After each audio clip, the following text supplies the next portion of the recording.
أعوذ بالله من الشيطان الرجيم بسم الله الرحمن الرحيم يا بني إسرائيل اذكروا نعمتي التي أنعمت عليكم وأني فضلتكم على العالمين واتقوا يوما لا تجزي نفس عن نفس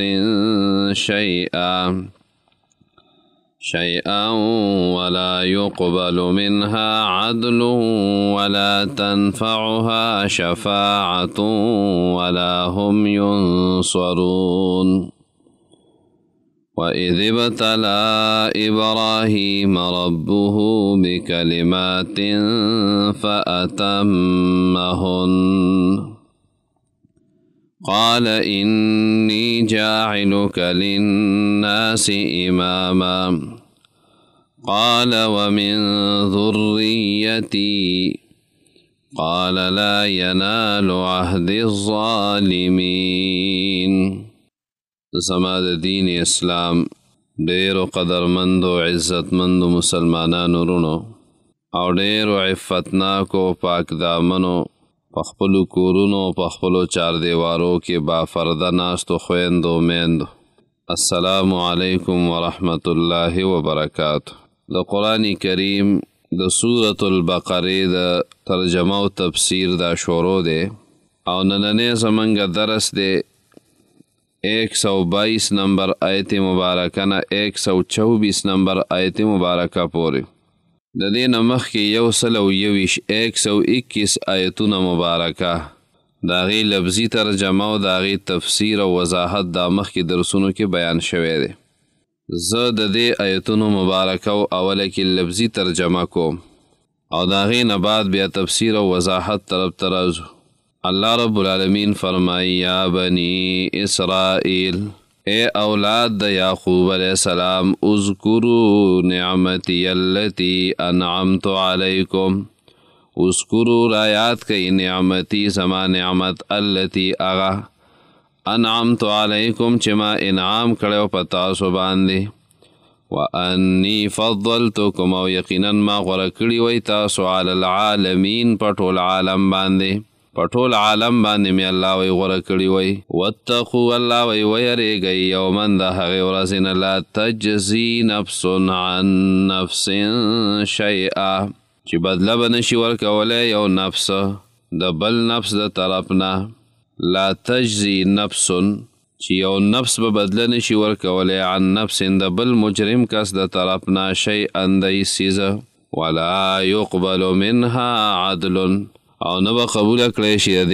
نفس نه فدیه ولا تنفعها شفاعت او نبا فیده ورکي د نفس له سفارشه ولا هم ينصرون او نبا امداد وکړی شي. وإذ ابتلى إبراهيم ربه او یاد کا هغه وخت چې امتحان کړی په ابراهیم علیه السلام باندې ربه رب ده بکلمات په یو څو کلمو باندې فأتمهن نو هغه پورا کړی په هغه امتحان کې کامیاب شو. د اتمهن معنی به انشاءالله ذکر شي چې اداهن تاماتن چې ادای کړی دا ټولې پورا قال نو الله رب العالمین ورته فرمایل انی جاعلک للناس اماما یقینا زه ګرځونکی یم تا لره جوړونکی یم تا لره د پاره د خلکو اماما مشر پیشوا امام. قال نو ابراهیم علیہ السلام ورته فرمایل ومن ذریتی و زما د اولادنا ذریه نسل ته ویلی کیږي او زما د نسل نه. قال نو الله رب العالمین ورته فرمایل لا ینالو نرسی عهدی زما وعده الظالمین ظالمانو ته. مطلب دا دی چې ستا په دې اهل کې به بعضې عادلانی نیکان خلق به نو هغې ته خو به دا وعده ورسي دا مشري. د امام څه مطلب دی نو هغه هم زه ذکر کوم رستو د امام هم ګڼې معناګانې دي او چې کم په دوی کې ظالمان دي ګناهګاران دي فاسقان او فاجران دي نو هغې سره مې دا وعده نه ده. دا خو د دې آیتونو مبارکه او لفظي ترجمه وه. په دې کې چې دا کم اولني 2 آیتونه دي دا 122 او 123 نمبر. نو دا آیتونه مبارکه مخکې تیر شوي په دویم خطاب کې. اولنی خطاب شوی یا بنی اسرائیل اذکروا نعمتی التي انعمت علیکم واوفوا بعهدی اوفی بعهدکم وإیای فرهبون. نو هغه اولنی خطاب او دویم خطاب بیا یا بنی اسرائیل اذکروا نعمتی التي انعمت علیکم وانی فضلتکم علی العالمین. نو دا مخکې تیر شوی دی. نو دای دوباره ولی راوړو دی. دوباره راوړو کې څه حکمت دی؟ نو دی کې دا یوه خبره زده کوي چې دا داسې تکرار نه دی ګنې چې مخکې مو ګنې دوباره هم راوړو. نو تکرار خو یو د تاکید دپاره وي. نو تاکید دی پکې. دویم په دې تکرار کې دا ده چې الله رب العالمین ورته په دې اخره کې بیا د خپل نعمتونه ور یادوي. دا آخري خطاب دی یهودو ته. نو دا نعمتونه ورته بیا ور یادوي. اوله کې هم ور یاد کړي و او اخره کې هم چې دوی سم شي. نو توجه د دوی ایمان طرف ته راګرځوي او د خپلو انعاماتو تذکره ورته کوي او په دې منځ کې ورته دلایل او د دوی خراب خویونه او خصلتونه او صداقت د پیغمبر او د هر څه ورته بیان شو. خو دوی کې حسد دی او هغه حسد په وجه باندې دوی د ایمان نه منع شوي او په تورات کې چې د رسول الله صلی الله علیه وسلم کم ښایسته صفتونه بیان شوي او هغه دوی ولیدل. نو دوی ته دا خبره ده چې تاسو دا مه بدلوئ او مې پټوئ. خو برحال یو وجه دا زده کوي چې مخکې دا آیتونه مبارکه راغلي نو په هغې کې ترغیب و د توحید طرف ته. مخکې چې دا آیتونه مبارکه و نو په هغې کې ترغیب الی التوحید او دلته چې دا آیتونه مبارکه دوباره رالل نو په دې کې ترغیب الی الرساله دی. د رسالت طرف ته الله رب العالمین ترغیب ورکوي او نور د کلماتو وضاحت مخکې من کړی و چې د اسرا سمانه ده، د ایل سمانه ده، د نعمت تذکرې هم کړی وي او وانی فضلتکم علی العالمین. دا تاسو خپل زوړ سبق به وګورئ نو د دې آیت مبارکه وضاحت به تاسو ته هلته میلاو شي. یا بنی اسرائیل اے اولاد د یعقوب علیه السلام اذکرو یاد کوئ نعمتی التي نعمتونه سما هغه نعمتونه ټول د الله دي خو دې ته هغه اضافت تشریفي وی چې زما خاص نعمتونه لوی نعمت انعمت علیکم چې ما انعام کړی په تاسو باندې نعمتونه زما را یاد کوي. نو لوی نعمت دا دی چې ګوره انبیا په دوی کې راغلي ما تاسو ته ویلي د یو قول مطابق او یا زره انبیا دوی ته الله را لیږلي ټول د دوی د خاندان نو او د بل قول مطابق 4 زره انبیا دوی ته راغلي دي 4000. نو دا انبیا ورته راغلي دي، کتابونه ورته الله را لیږلي دي، صحیفې ورته را لیږلي دي. نو دا یو نعمت او لوی نعمت د الله دغی چې کتاب راولیږي او پیغمبر راولیږي. بل نعمت د الله رب العالمین لوی داو چې د فرعونیانو نه دوی را خلاص کړل، سمندر کې ورته لارې ووتې. بل انعام په دوی باندې داو چې ورېځې پې سوری کړه. بل انعام پې داو چې من او سلوا به وله تیار راتلل او تیار خوراکونه به یې کول. بل انعام پې داو چې په بدن باندې به یې کپړې غټېدې، داسې کپړو ته مجت نه و چې ځان له کپړې جوړې کا. نو دا ټول هغه انعامات دي. مشران وله الله وجلي بېادبي کړې وه، الله رب العالمین وله هغه هم واپس را ژوندي کړل. بار بار یې توبې ورله قبولې کړې، د سخي عبادت یې کړی او سامري دوکه کړي و، هغه توبه هم ورله الله رب العالمین معاف کړه. نو دا ټول انعامات دي که نه. بل دوی له مشري ورکړې وه، معمولیان غونته کې و بس مشري به دوی کوله. وانی فضلتکم علی العالمین تاسو له مې غوروالی درکړی و. علی العالمین نه مراد د هغه زمانې چې کم خلک و نو په هغې باندې او نور د دویمه سپاره کې به راشي. وکذلک جعلناکم امة وسطا لتكونوا شهداء علی الناس ويكون الرسول علیکم شهیدا. دې امت ته الله رب العالمین غوره امت ویلی دی. نو دلته چې دا غوروالی دی نو دا د دوی په هغه زمانه کې چې کم خلک و په هغې باندې. واتقوا یوما دلته الله رب العالمین د آخرت نه یره وله وس ورکوي. د هغې ورځې نه ویرېږئ چې بدله به نشي ورکولی یو نفس د بل نفس د طرف نه د هیڅ څیزه. او په دې باندې ګڼ آیتونه مبارکه راغلي دي.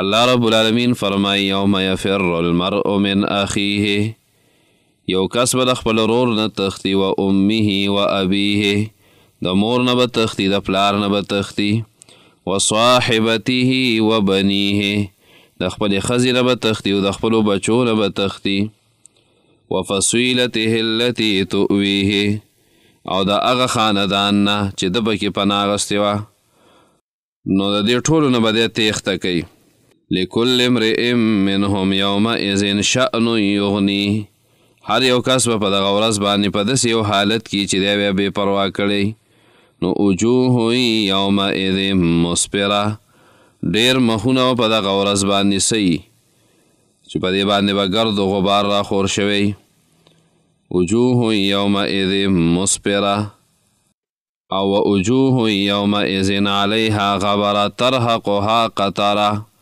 اولئک هم الکفرة الفجره ګرد و غبار به راګیر کړي داسې تور کړي به دغه رنګې بل ځای کې الله رب العالمین فرمایي یود المجرم لو یفتدی من عذاب یومئذ ببنیه وی مجرم سړی به دا خوښوي چې پیدیه کې ورکړي د عذاب د دې ورځې نه خپل بچي چې دا بچي ورکړي خو چې دی آزاد شي وصاحبته خپله بیبي واخیه او خپل وروڼه چې دا هم په پیدیه کې ورکړي په دنیا کې خو دوی په سر باندې مړي کوي هلته به دی وایي چې دا ټول په پیدیه کې والي وفصیلته التي او د هغه خاندان تؤویه چې د پکې پناه اخیستې ده ومن فی الارض جمیعا ثم ینجیه او هغه څوک چې په ځمکه کې دي دا ټول دی په پیدیه کې ورکړي خو چې ده ته نجات میلاو شي کله الله وایي هرګز داسې نه ده انها لظوا دا خو لمبې دي لمبې نزاعة للشوا چې دا په جلتۍ سره وباسي د سر دا سرمن سیزي او دا سرمنې سیزي ورته یې ختموي نو دا د سورة المعارج 11 نمبر آیت مبارکه 12 14 14 15 او 14 کې دا تذکره ده او د دې نه علاوه په دې سوره لقمان کې الله رب العالمین فرمایي یا ایها الناس اتقوا ربکم یا ایها الناس ای خلکو اتقوا ربکم ویریږئ د خپل رب نه واخشوا یوما او د هغې ورځې نه ویریږئ لا یجزي والد عن ولده چې یو پلار به د بچي د طرف نه څه بدله نشي ورکولی ولا مولود هو جاز عن والده شیئا او دغه رنګې بچی به د پلار د طرفه څه بدله نشي ورکولی ان وعد الله حق او دا حق وعده ده د الله دا بر باندې خامخا راځي ان وعد الله حق فلا تغرنکم الحیات الدنیا د دنیا دا ژوند هم دوکه نه کي او نم ولا یغرنکم بالله الغرور او چرته شیطان هم دوکه نه کي نو ګورئ واتقوا یوما ویریږئ دا هغه ورځې نه لا تجزي نفس عن نفس شیئا چې بدله به نشي ورکولی یو نفس د بل نفس د طرف نه د هیڅ څیزه ولا يقبل منها عدل او نه به ترې فدیه واخیستی شي څه پیسې او څه مال دولت دا به هم ترې وانخیستی شي مال دولت په دغه ورځ باندې نه چلیږي او دې باره کې ګڼ ایتونه مبارکه راغلي دي خو انشاءالله په خپل ځای کې به هغه وایو چې کله هغه راشي نو د هغې به په خپل ځای کې بیا تذکره کوو الله رب العالمین فرمایي چې که یو انسان دپاره دا ټوله ځمکه د سرو زرو نه ډکه شي د سرو زرو نه ولا دا ټوله ځمکه ډکه شي ان الذین کفروا وماتوا وهم کفار فلن یقبل من احدهم هیڅ چارې به قبول نه کړی شي د یو تن د دوی نه ملء الارض ذهبا ډکه ځمکه د سرو زرو دا ټوله ځمکه که د سرو زرو نه ډکه شي که نه او دا یې ورکوي ولو افتدا به او په فدیه کې ورکړي نو دا به ترې الله رب العالمین قبوله نه کړي فلن یقبل من احدهم ملء الارض ذهبا ولو افتدا به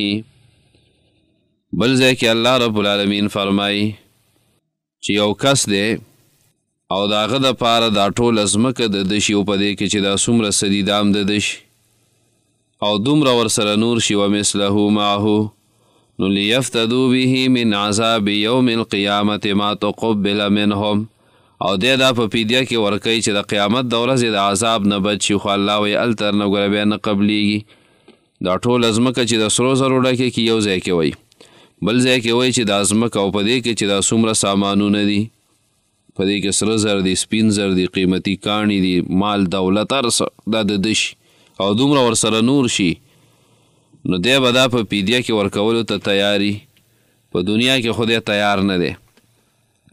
په دنیا کې دی د الله په نوم باندې غریبانانو نه، یتیمانانو له، مسکینانو له او دغه رنګې نور په دې معاشره کې ډېر مستحق خلک دی، دی هغوی له پیسې نه ورکوي. او که چېرته چانده کېږي د یو جومات دپاره یا د یو مدرسې دپاره، نو دی زر جب ته لاس کي د 10 روپو لوټ پکې ګوري. دا به انشاءالله دې تذکرې به وروستو راشي، د دې بقرې په آخره کې انفاق فی سبیل الله. نو په دې باندې به کوشش کوو چې زمونږ سامعین ښه پوه شي. نو دی به جب کې لاس ورښکته کي، نو دی د 500 لوټ نه رالي، د 1000 هم نه رالي، نو د 500 هم نه رالي، د 100 او د جمعې په ورځ تاسو د جوماتونو کې خیال کوئ څادر ګرځئ، نو تش د 10 روپو نه راډک شوی. به دی په جب کې 10 روپۍ ګوري او یا هغه بله پنجه پکې ګوري، هغه 15 هغه سکه چې کموي، دا رانهسې موره کېږي، وایي راشه دې کې واچوه. حالانکې دغه پیسې نن سبا ماشومان هم چې سکول ته ځي نو 10 روپۍ نه علي، او دی هفته کې یو پیر الله له 10 روپۍ ورکوي هفته پس، نو څه 1.5 روپۍ ورځ هم نه جوړېږي. بهرحال دنیا کې د الله رب العالمین سره قدر شته دی، ستا مال الله قبلی، دنیا کې درنه قبلی، او ډېر الله ته ګران دی ستا دا مال. ته 10 روپۍ هم ورکې الله یې قبلی، 100 روپۍ ورکې، 1000 ورکې، 10,000 ورکې، 1 لاک ورکې، دا درنه الله رب العالمین قبلی او الله چې قدر هم ډېر زیات دی. خو که چېرته قیامت قایم شي نو ګوره بیا الله رب العالمین نه قبلی، چې دا ټوله ځمکه ورته له سرو زرو ډکې هم کې بیا هیڅ قیمت نشته. ولا تنفعها شفاعة، او پیدا به نه ورکوي دې نفس له سفارشونه مفارشونه هم پکې نشته دی، چې کوم دی هم د الله په اجازت دي، د الله د اجازت نه بغیر سفارشونه نشته، او نه به دوی څوک امداد وکړي. نو یو مجرم چې راخلاصیږي نو یا دا ده چې څوک یې ضمانت وکړي، مخکې موږ ویلي نو په دې ورځ باندې ضمانتونه هم نه چلیږي. دویمه دا ده چې دې پیسې ورکړي په پیسو په رشوتونو باندې، نو رشوتونه هم پکې نه چلیږي. درېیمه دا ده چې څوک یې سفارش وکړي نو سفارش هم پکې نه چلیږي. او څلورمه دا ده چې د ده خاندان دی، خلک یې دی، ډله ټپلې ده، نو هغې په زور راخلاص کي، نو ولا هم ینصرون دغه هم پکې نه چلیږي.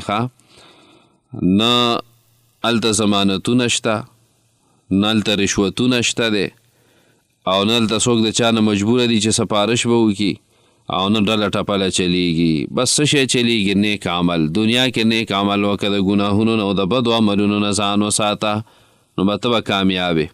او که دې نه دې ځان ونه ساتو نو بیا په یو صورت باندې د خلاصېدل نشته. وَإِذِ ابْتَلَىٰ إِبْرَاهِيمَ رَبُّهُ بِكَلِمَاتٍ فَأَتَمَّهُنَّ. دلته الله رب العالمین د ابراهیم علیه السلام واقعه بیانوي، او دې کې مقصد دا دی چې د ابراهیم علیه السلام اولاد کې چې وو نو 2 قسمه وو.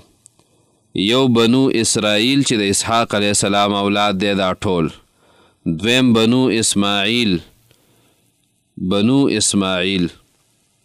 چې د عربو دا کم د قریشو دا خاندان دی چې پیغمبر علیه السلام هم پکې راغلی، دا ټول بنو اسماعیل دی. نو بنی اسرائیل د اسحاق علیه السلام په واسطه باندې خپل نسبت ابراهیم علیه السلام ته کوي. نو ابراهیم علیه السلام د هغوی هم ډېر خوښ وایي زموږ نیکه دی، او د قریشو هم ډېر خوښ وایي زموږ نیکه دی. قریشو ویل موږ هم د ابراهیم علیه السلام په دین باندې یو، او د یهودو ویل موږ هم یو، نصاراو به پکې ویل موږ هم یو. نو ما کان ابراهیم یهودیا ولا نصرانیا ولکن کان حنیفا مسلما. هر چا به ویل ابراهیم علیه السلام چې و نو هغه زموږ په مسلک باندې او په طریقه باندې. الله رب العالمین ولا جواب ورکوي، خو ستاسو نه مخکې تیر شوی. نو هر چا به خپل نسبت هغه ته کاو، او دغه رنګې د اسماعیل علیه السلام په واسطه باندې قریش چې کوم نو هغوی به خپل نسبت ابراهیم علیه السلام ته کاو. بهرحال الله رب العالمین په دې آیتونو کې دا بیانوي چې ټولو انبیاو توحید طرف ته دعوت ورکړی دی، په دې باندې هغوی وصیت کړی دی. نو څوک هم چې د توحید عقیده خپله کي نو هغه د ابراهیم علیه السلام حقیقي وارث دی. حنیف و ابراهیم علیه السلام حنیف دی ته وایي چې د شرک نه مخ اړولی او توحید چې کوم نو توحید یې خپل کړی. نو تاسو که دعوه کوئ څوک هم چې موږ د ابراهیم علیه السلام په اولاد کې یو، د هغه په دین باندې یو، په ملت د ابراهیم علیه السلام. نو ابراهیم علیه السلام خو توحید ته بلنه ورکړې او دعوت یې ورکړی. نو تاسو هم د توحید دا صفت په ځان کې خپل کوئ، دا بت پرستی پرېږدئ، د بوتانو عبادتونه پرېږدئ، دا شرک دی. دا دربارونو ته تک پرېږدئ، د غیر الله نه غوښتنې پرېږدئ. دویمه دا ده چې ابراهیم علیه السلام د رسول الله صلی الله علیه وسلم د پاره دعا کړې وه او دا خو حدیث کې راغلي و، تاسو ته ما ویلی و. پیغمبر علیه الصلاة والسلام وایي چې زه د ابراهیم علیه السلام دعا یمه، دعا یې کړې وه ربنا وابعث فیهم رسولا من انفسهم یتلو علیهم آیاته ویزکیهم ويعلمهم الكتاب والحکمه. او دا رنګې دلته په دې 129 نمبر آیت مبارکه کې به هم راشي ربنا وابعث فیهم رسولا منهم یتلو علیهم آیاتک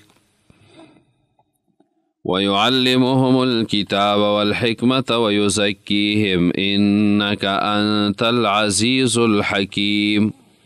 نو زه د خپلې مور خوب یمه او د ابراهیم علیه السلام دعا یم او د موسی علیه السلام زیری یم. نو دا به ویل او دا ټول بیا مخکې دې وضاحت شوی و. نو دویمه وجه دا وه چې الله رب العالمین په دې آیت مبارکه کې د یهودو ته دا وایي چې یو خو تاسو هر یو دعوه کوئ چې ابراهیم علیه السلام په دین باندې روان یو، نو هغه خو توحید طرف ته دعوت ورکړی و. نو چې تاسو کې هم څوک توحید خپل کړي نو هغه به حقیقي وارث یو ده. دویمه دا واقعه د دې دپاره راوړي چې ګوره ابراهیم علیه السلام خو د پیغمبر علیه السلام دپاره دعا کړې وه چې ربنا وابعث فیهم رسولا، او تاسو د پیغمبر نه انکار کوئ، نو تاسو څنګه ځان ته د ابراهیم علیه السلام په ملت او په دین باندې تلونکي وایئ. دریم نمبر دا دی چې ابراهیم علیه السلام ته الله رب العالمین بعضې احکام داسې ورکړي او په هغه احکامو باندې هغه وفاداري کړې و، هغې پوره کړي. نو الله رب العالمین ول امامت ورکو، امامت په دین مشري وله ورکو. نو په دوی کې دوی ته دا خبره کوي چې تاسو هم دقه احکامو پاسداري وکئ او دا پوره کوئ، وفاداري وکئ، نو تاسو له به الله رب العالمین مشري درکړي. څلورم دا دی چې ابراهیم علیه السلام د خپل اولاد دپاره امامت طلب کړی، نو الله رب العالمین ورته وفرمایل چې ظالمانو له نه ورکوم، ظالمانو له زه دا نه ورکوم. نو چې څوک هم دا احکام نه پوره کوي، د الله حکمونه نه مني، د کوم نه چې منع کړي دي د هغې نه منع کیږي، په شریعت باندې عمل نه کوي، په قرآن باندې او په محمد رسول الله صلی الله علیه وسلم باندې ایمان نه راوړي، نو دا ظالم دی. نو دا واقعه د دې دپاره دلته راوړي. ښه څلور وجوهات یې ورته ما وویل. یو به دا یاد ساتئ چې دوی به ویل چې موږ د ابراهیم علیه السلام په دین باندې یو او خپل نسبت بیا هغه ته کاو. نو الله رب العالمین ورته وایي چې هغه خو د توحید علمبردارو، نو چې تاسو کې څوک په توحید باندې روان شي نو هغه حقیقي وارث دی یو. دویم دا دی چې ابراهیم علیه السلام دعا کړې وه د دې پیغمبر او تاسو ته انکار کوئ، نو انکار مه کوئ. دریمه دا دی چې ابراهیم علیه السلام ته بعضې احکام ورکړی شوي و، عمل یې پرې کړی او نو الله رب العالمین امامت ورکو، مشري. نو تاسو هم په دې احکامو باندې عمل وکئ، نو الله به تاسو له مشري و عزت درکړي. بله دا ده چې ابراهیم علیه السلام د خپل اولاد دپاره امامت طلب کړی، نو الله رب العالمین ورته فرمایلي چې ظالمانو له نه ورکوم، نو تاسو ظلم پرېږدئ چې الله رب العالمین تاسو له دغه امامت درکړي. وَإِذِ ابْتَلَىٰ إِبْرَاهِیمَ، وَإِذِ ابْتَلَىٰ، ابتلا د بلاء نه اخیستی شوی دی.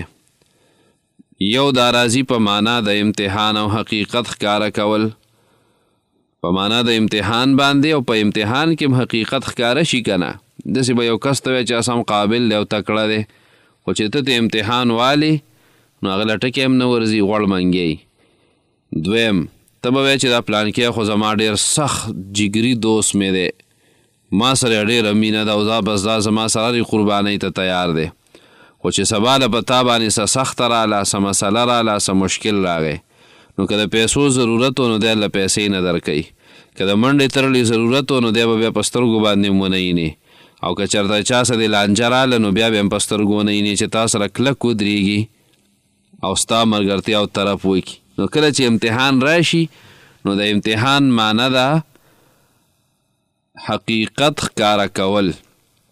سوره یونس کې براشي 30 نمبر آیت کې الله رب العالمین فرمایي هنالک تبلو کل نفس ما اسلفت وردوا الى الله مولاهم الحق. هنالک نو په دغه ځای کې الله رب العالمین تبلو ښکاره بشي حقیقت به ښکاره بشي کل نفس د هر یو نفس ما اسلفت هغه چې د مخکې لیږلي دي نو هغه به ښکاره شي. نو امتحان سره د شی حقیقت معلوم شي. او دویم نمبر په معنا د مصیبتونو سره راځي چې صبر پکې معلوم شي. په تا باندې الله رب العالمین مصیبتونه راولي ستا صبر معلوموي کنه چې د کې څومره صبر دی. او کله په معنا د مطلق امتحان سره او کله امتحان په احکام شرعیو سره لکه امتحان په کافر او په مؤمن دواړو باندې راځي. د کافر د ابتلا مقصد څه دی چې په کافر باندې امتحان راشي هغې کې مقصد دا دی چې الرجوع الى الحق او العقوبه چې دا کافر حق طرف ته راوګرځي حق طرف ته دا راوګرځي او یا دا ده چې دته سزا میلاو شي نو یا خو پکې دی حق ته راوګرځي نو دا امتحان کې کامیاب شو یا دا ده چې الله وله سزا ورکوي دی ولې دا کفر کوي د دنیا سزا ورته میلاو شي.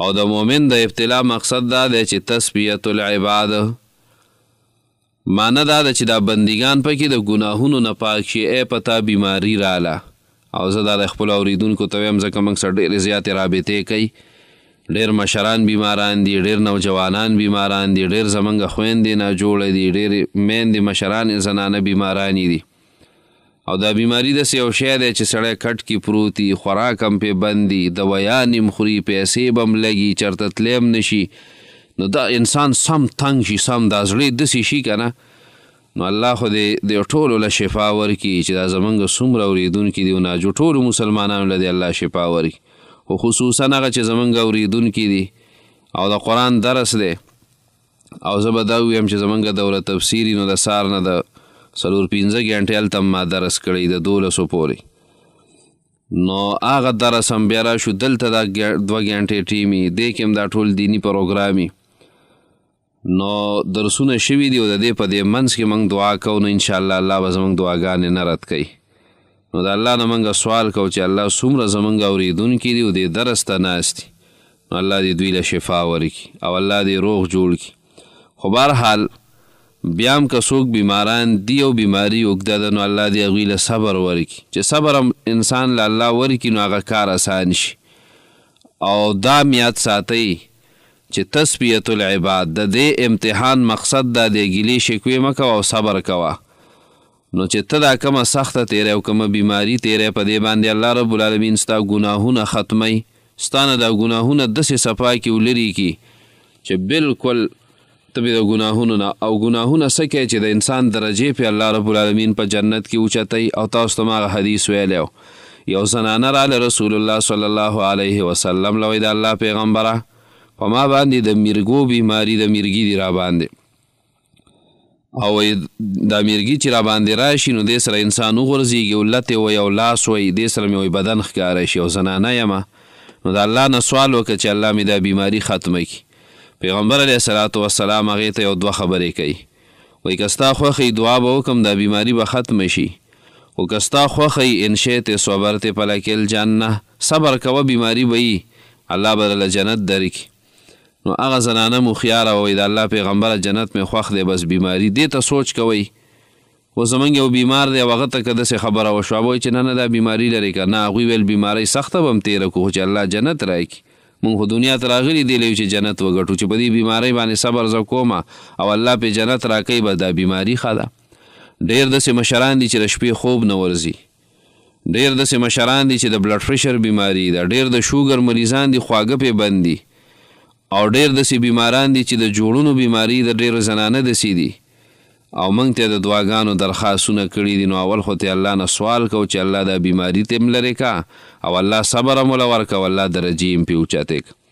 خو د مؤمن باندې چې دا امتحانات راځي اکه دا امتحان دی او که بیماري ده که د بیمارۍ نه علاوه ظالم پې مسلط شو یا نور هر قسمه نو دې سره تسبیت العباد د دې داسې مثال دی د ګناهونو نه الله پاکوي. او مثال یې دا دی لکه یو زرګر چې سره زر د خیري نه پاکوي نو هغه اور ته اچوي که نه، په اور کې هغه وسوځي او زګونه پې راشي او نو په دې سرو باندې ډېره سخته تېره شي، د اور نه پاس شي نو هله دا صفا شي.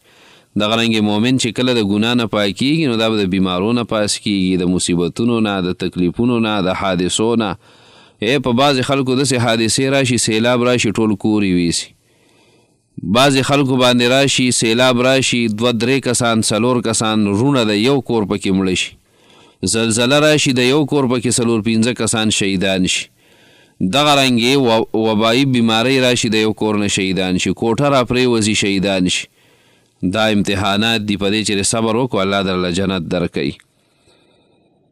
نو یو معنی دا ده چې یو د امتحان چې په احکام شرعیه سره نو دا یو خدا دی چې په کافر او مؤمن دواړو باندې راځي. د کافر هغه هم درته ما بیان کو چې مقصد صحیح او د مؤمن د دې مقصد صحیح. دویم دا دی چې الرجوع الی الله بالتوبه، دا د دې دپاره دا امتحان چې انسان پکې الله رب العالمین ته راوګرځي او توبه وباسي.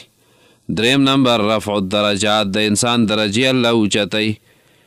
کله کله یو کس الله اوچته درجه لیکلي خو عمل یې کمزوری نو الله یې بیمار کړي د مرګ نه مخکې 2 میاشتې او 3 میاشتې او 5 میاشتې او کال دی په کټ کې پروت وي، کله 2-3 کاله 15 کاله هم په کټ کې پروت وي.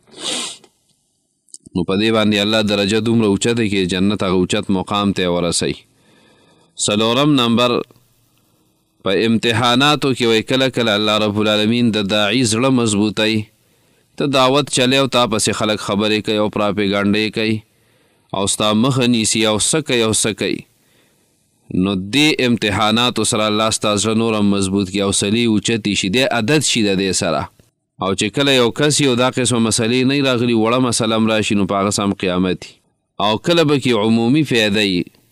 الله رب العالمین خپلو بندګانو ته خپل ربوبیت صفت ښکاره کوي چې الله رب العالمین هغه ذات دی متصرف چې څنګه تصرف کول غواړي کولی شي، که زلزله راولي او که سیلاب راولي او که طوفان راولي او که لوږه راولي او که تند راولي، یخني راولي، ګرمي راولي، دشمن مسلط کوي، ظالمان مسلط کوي، نو دا الله رب العالمین خپل ربوبیت ښکاره کوي. دا امتحانات په انبیاو باندې هم راځي او د عامو مؤمنانو نه په انبیاو باندې سخي. ته د پیغمبرانو ژوند وګوره ستا نه به دا خپل هر څه هېر شي. او زه د خپلو اورېدونکو ته ویم ایوب علیه السلام 18 کاله ناجوړه و. سوره انبیا کې به زه تاسو ته وضاحت کوم او سوره سواد کې 18 کاله په کټ باندې پروت و. اگر چې دا خبره هم غلطه ده چې بدن کې چینجي شوي و، داسې بیماري الله په خپل پیغمبر نه راولي. خو 18 کاله او د دې نه مخکې څه چل شوی و. خلکو اعتراض وکړو وایي دی ځکه داسې عبادتونه کوي چې د سره مال دولت ډېر دی، الله ته هغه ټول مال واغستو بس غریب شو او مالدار یو کس او غریب شي نو دته ژوند بیا ډېر ګران شي. په هغې هم هغه صبر کاوه عبادت یې حق شان برابر و. نو دې خلکو اعتراض وکړو وایي د دا بچي او خلک او خاندان یې ډېر دی او بیبیان یې ډېرې، ټولې بیبیان یې ته الله واغستې و، ټول بچي یې مله مړه کړل، بیا هم د عبادت کې کمی رانغی. نو د هغې نه وروستو الله رب العالمین د خلکو ویل دا په صحت روغ دی او ښه برابر دی او مضبوط جسم یې دی ځکه عبادت کوي. الله رب العالمین پې بیماري راوسته 18 کاله په خوله باندې یادېږي. په دې کې د فریادونه نه دي کړي، ګیلې یې نه دي کړي، خفګان یې نه دی کړی، خو په آخره کې دومره حد ته ورسېد چې شیطان پې حملې شروع کړې وسوسې. نو بیا دغه ټیم کې سړي ایمان ته نقصان رسي.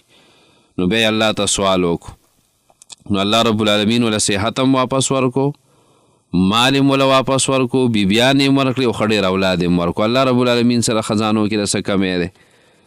نو چې څومره بیماران دي نه امیده کېږئ مه، انشاءالله الله به تاسو له صحت درکړي او که هر قسمه امتحانات راځي صبر پې کوئ. الله تاسو ټول له صحت درکړي.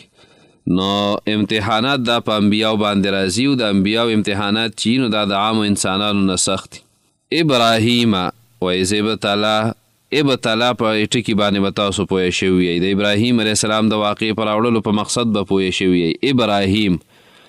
ابراهیم عجمی نوم دی، عجمی، او معنی څه ده؟ اب رحیم، مهربان پلار. اب رحیم د ابراهیم د دې ټکي معنا ده مهربان پلار. د پلار نوم یې آزر دی، آزر. او د اهواز علاقه وه په سوس کلي کې، په هغې کې پیدا شوی و. اهواز علاقه ده او په سوس دغه کلي نوم دی. په دې اهواز علاقه کې بیا یو کلی دی سوس په نوم باندې. لکه زمونږ یونین کونسل ډېر کلي پکې، نو بیا په هغه یو کلي کې یونین کونسل کې یو کلی، نو ووایي چې د اهواز داسې و لکه یونین کونسل او سوس پکې بیا دغه کلي نوم و. په هغې کې ابراهیم علیه السلام پیدا شوی او دا یو قول دی. دویم دا دی چې په بابل کې پیدا شوی، عراق کې دا یو ښار دی. او بعضې وایي چې د کوپې په بانډو کې پیدا شوی او دا پکې دریم قول دی. څلورم قول پکې دا دی چې دا حران په نوم باندې یو علاقه و، هلته پیدا شوی او بیا پلار منتقل کو بابل چې دا په عراق کې دی او دا د نمرود ځمکه و. هغه یو جبار بادشاه و، د پلار له عهده ورکړه، نوکري وله ورکړه، ښه غټ ګریډ کې واغستو. نو دا پلار یې د هغه سره و او ابراهیم علیه السلام وړوکی دی، ماشوم دی. اوس دا هغه منلی شوی پیغمبر دی چې هره ډله وایي چې موږ د ابراهیم علیه السلام په ملت باندې و، په دین باندې. نو ځکه الله رب العالمین دلته واقعه ذکر کوي چې دا یهود او دا نصوارا او دا ټول دا مشرکان ټول ابراهیم علیه السلام یادوي. نو لږ تعارف یې ورته کوي چې تاسو کاږه شوي یئ، د هغه په اولاد او نسل کې راغلي یئ، خو هغه د خپل پلار نیکه لاره چې کومه وه نو هغه هم پرېښې ده. ربه، نو ګوره ابتلا دا پیل شو او ابراهیم مفعول به دی او ربه دا ورله فاعل دی، مضاف الیه دا فاعل دی. او دا فاعل چې کوم نو دا په مفعول باندې مقدمي، دلته دا مفعول په فاعل باندې مقدم شوی دی. نو ربه فاعل مؤخر شو او ابراهیم لفظ چې دی نو دا مفعول مقدم شو. نو د دې مفعول په مقدم کولو کې کله مقصد اهتمام وي، ډېر زیات اهتمام. او که ربه مقدم شوی وی نو بیا پکې اضمار قبل ذکر راځي. او دریم دا دی چې په دې جمله کې اختصار هم دی، دې کې علمي نکتې او خبرې، خو هغه خبرې بیا موږ مخکې نورې نه کوو ځکه عوامي درس کوو، زیات زمونږ عوام ناسي مدرسو والا خو نه. نو اذ ابتلا، کله چې امتحان وکړو، امتحان چا وکړو؟ ربه، رب د ابراهیم علیه السلام په چای وکړو؟ ابراهیم په ابراهیم علیه السلام باندې، بکلماتن په یو څو کلمو باندې. دا کمې کلمې وي او د امتحان د سو؟ نو امتحان د اخلاقی درجات او عملی صبر، مفسرین وی اخلاقی درجات په هغې باندې امتحانو او عملی صبر ښکاره کولو، چې عملی صبر راښکاره شي. یو د کلماتو نه مراد یو دا دی چې سنن الفطره دي، د فطرت چې کم سنت دی هغه د ابراهیم علیه السلام نه را شروع شوي، نو هغې تذکره هم وروستو کوو. دویم د شریعت احکام او د حج احکام، د کلمات نه مراد دا دي چې د شریعت په احکامو باندې په امتحان وکړو، د حج په احکامو. دریم قول پکې دا دی وایي 13 احکامو او هغه صفات د مؤمنانو دي. نو ابن عباس رضی الله عنه وایي په دغه 13 باندې 13 کم دي. نو که زه په یو باندې بحث کوم نو ګوره صرف دغه بیا ډېر زیات ټیمه دي، خو صرف تاسو ته په ګوته کوم او په خپل ځای کې په قرآن کې راشي نو هلته به بیا وضاحت کوو. لس په سورې توبه کې دي: التائبون العابدون الحامدون السائحون الراكعون الساجدون الآمرون بالمعروف والناهون عن المنكر والحافظون لحدود الله وبشر المؤمنين. نو لس په دغه آیت مبارکه کې دي او لس چې دي نو دا په سورې مؤمنون کې دي: قد افلح المؤمنون الذين هم في صلاتهم خاشعون والذين هم عن اللغو معرضون والذين هم للزكاة فاعلون والذين هم لفروجهم حافظون إلا على أزواجهم أو ما ملكت أيمانهم فإنهم غير ملومين فمن ابتغى وراء ذلك فأولئك هم العادون والذين هم لأماناتهم وعهدهم راعون والذین هم بشهاداتهم قائمون.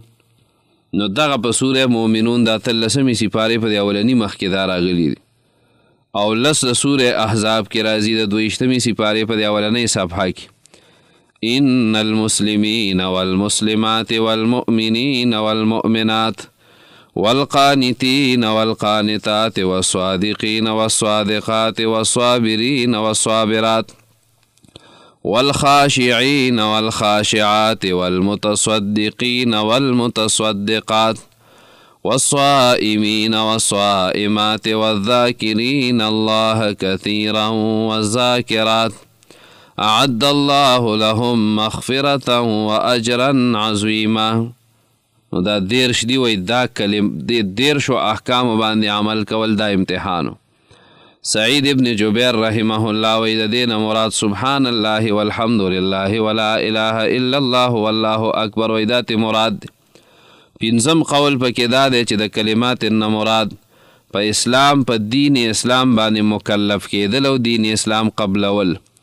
شپږم نمبر وی د کلمات ان مراد هجرت کولو چې هجرت وکا. ابراهیم علیه السلام 2 پیرې هجرت کړی دی. یو پیر د عراق نه فلسطین ته راغلی دی او په دویم ځل د فلسطین نه راغلی دی مکې ته بیت الله ته. اووم نمبر وی مناظره د پلار سره د کلمات نه مراد دا و هغه به په 9مه سپاره کې راشي. د آیت نمبر راته یاد نه دی خو هلته راځي وإذ قال ابراهیم لأبیه آزر اتتخذ اصناما آلهة انی اراک وقومک فی ضلال مبین. نو الته د پلار سره بحث کړی دی. دغه رنګ د قوم مقابله کړی دی نو د کلمات نه مراد دغه دي. 9م نمبر قول پکې دا دی د نمرود سره مقابله شوی وه او د هغه سره انشاءالله د 3مه سپاره کې به راشي چې د نمرود سره بحث شوی و. ابراهیم علیه السلام ورته د خپل رب تعارف کوي چې ربی الذی یحیی و یمیت. هغه ورته وایي انا احیی و امیت. قال ابراهیم فإن الله یأتی بالشمس من المشرق فأت بها من المغرب فبهت الذی کفر. بس سرکوزی شو هغه بیا جواب نو. انشاءالله دی وضاحت بم تفصیلا کو. 10م نمبر د خپل بچی ذبح کول نو بکلمات نوې دا مراد دی. 11م خپل بیبي هاجره بیبي په صحرا کې پرېښې وه صفا مروه د غزینو کې او یوازې وی څوک نو.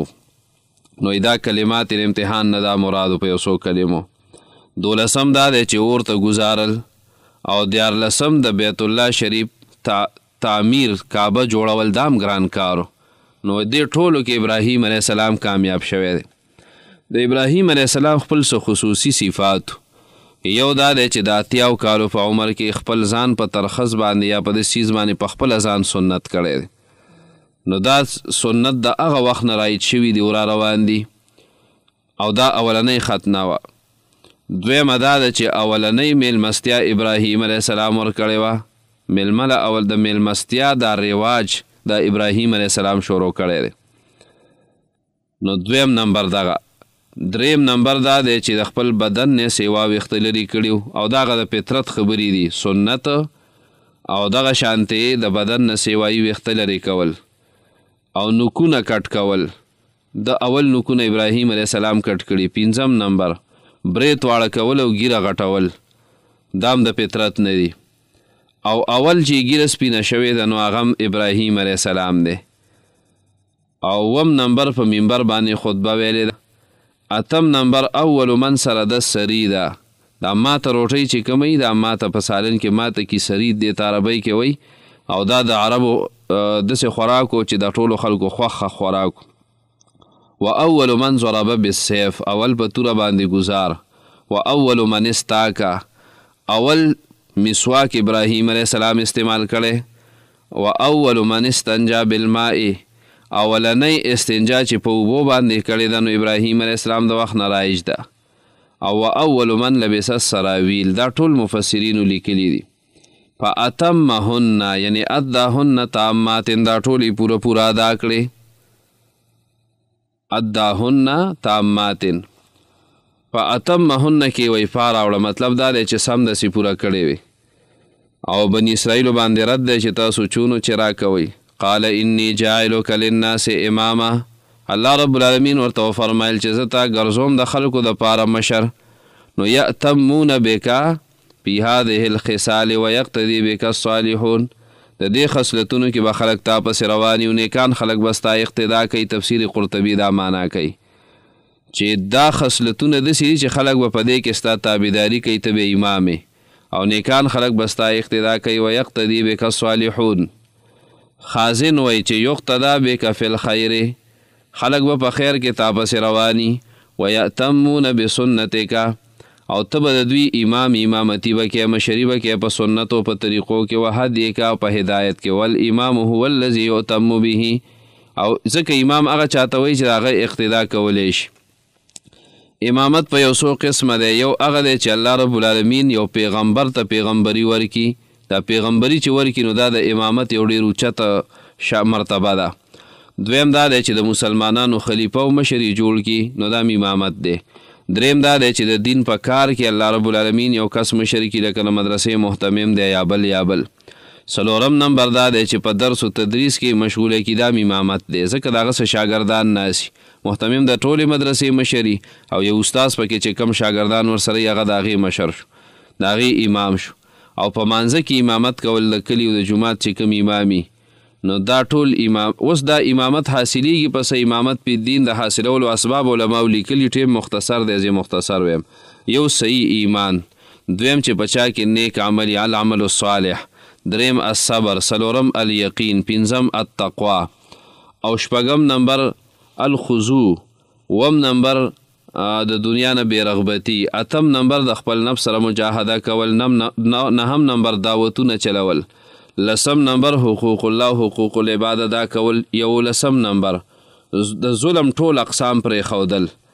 دا 12 هغه خویونه دي چې دا په چا کې راشي دله به الله امامت ورکوي. نو یا د جومات امامت، یا د کلي مشري، یا د علاقې مشري، او انک لتصل الرحم چې څوک صله رحمي فعلي، او وتقر الضیف د میلمنو خیال ساتي، وتحمل الکل دا رنګ د خلکو بوجونه اوچتئ، او وتکسب المعدوم بې روزګارونه ګوري، وتعین علی نوایب الحق او په چا باندې یو حادثه راشي د هغه سره امداد کوي. دا کارونه چې په چا کې رالل دا به الله نه ضایع کوي. دی چې کم کار دله به الله رب العالمین مشري ورکوي، امامت به وله ورکوي. نو دا ټول هغه اعمالو چې دا ما بیان کړ. قال ومن ذریتي، ابراهیم علیه السلام ورته وایي اجعل من ذریتي ائمة، الله زما په اولاد کې امامان او مشران وګرځې. او یا دا د استفهام دی، اتجعل من ذریتي ائمة، آیا الله ته به زما امت کې امامان ګرځې؟ نو الله رب العالمین ورته څه وایي؟ دا دعا یې وله قبوله کړه او امت کې وله نبوت او کتاب راولی و که نه. ذریتي نسل ته ویلی کېږي، دا د ذریتو یا ذروتو نه اخیستی شوی دی، کې بیا اعلال او تعلیل شوی دی، د صرفو کتابونو کې ذکر دی. قال لا ینال عهد الظالمین، د نبوت او امامت په دین وعده الله وایي زما د ظالمانو او ګناهګارانو سره نه ده. د ګناهګارانو او د ظالمانو سره د نبوت او د امامت دا وعده نه ده. امام رازی رحمه الله لیکلی دی وایي احتج الجمهور على ان الفاسق لا يعقد له الامامه. امام رازی رحمه الله وایي جمهور وایي د دې نه دلیل نیسي چې فاسق سړی ده ته به امامت نشي ورکولی. دا تفسیر کبیر لیکلی.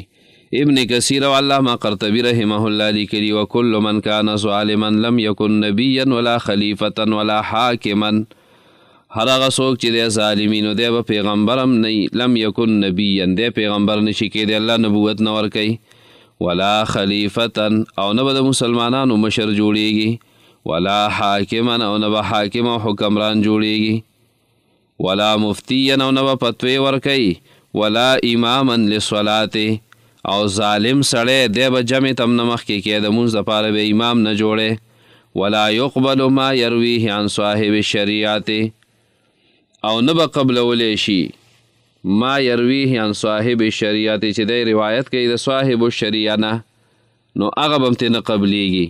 او ولا تقبل شهادته فی الاحکام، په احکامو کې به د ګوایم نه قبلیږي، غیر انه لا یعزل بفسقه حتی یعزله اهل الحل والعقد. خو دومره ده که دی د مخکې نه خلیفه و نو بیا به عام خلک نه معزوله کوي، بلکې اهل حل والعقد چې کم پوهه خلک دی د رای والا خلک دی خبرې ځای نیسي پوهیږي نو هغه خلک به دی بیا معزوله کوي. او زاد المسیر دلته لیکلی دي وی لا ینال عهدي وی وفي العهد ها هنا 7 اقوال وی په دې عهد کې دلته قول دي لکه یو د عهد نه مراد انه الامامه چې دا امامت ته ویلی کېږي، والثاني دویم نمبر انه الطاعه د دې نه مراد تابعداري ده د عهد نه، او والثالث دریم نمبر انه الرحمه د عهد نه مراد رحمت دی، څلورم نمبر والرابع انه الدین چې د عهد نه مراد دین دی دین، او پنځم نمبر والخامس النبوه د دې عهد نه مراد نبوت دی او پیغمبري ده، شپږم نمبر الامان د دې نه مراد امانت دی، اووم نمبر المیثاق د دې نه مراد کلکه وعده ده میثاق، او بیا لا ینال عهد الظالمین و بالظالمین ها هنا قولان په دې کې دوه قول دي، احدهما انهم الکفار چې د ظالم نه مراد کفار دي، او دویم نمبر وثانی العصات د دې نه مراد هغه ګناهګاران دي. نو قال لا ینال عهد الظالمین لفظی ترجمه کوم دې ته خیال کوئ. یا بنی اسرائیل اے اولاد د یعقوب علیہ السلام رایات کوي زما نعمتونه هغه چې انعام مې کړی په تاسو باندې او ما غوروالی درکړی تاسو ته په عالم باندې د هغه وخت په هغه زمانې په خلکو. ویریږئ د هغې ورځې نه چې بدله به نشي ورکولی یو نفس بل یو مجرم نفس د طرف نه د هېڅ څیز، او نه به قبوله شي د نفس نه د مجرم نفس نه سپیدیه، او نه به د مجرم نفس ته پیاده ورکړي سفارش، او نه به د امداد وکړی شي. وایذ ابتلی ابراهیم او کله چې امتحان وکړو په ابراهیم علیه السلام باندې رب د بکلمات په یو څو کلمو په اتمهن نو هغې پوره کړې. قال نو وویل ورته الله رب العالمین انی جاعلک للناس اماما یقینا زه ګرځوم تا د خلکو دپاره امام پیشوا. قال نو ابراهیم علیه السلام ورته وفرمیل ومن ذریتي او زما د اولاد نه زما د نسل نه.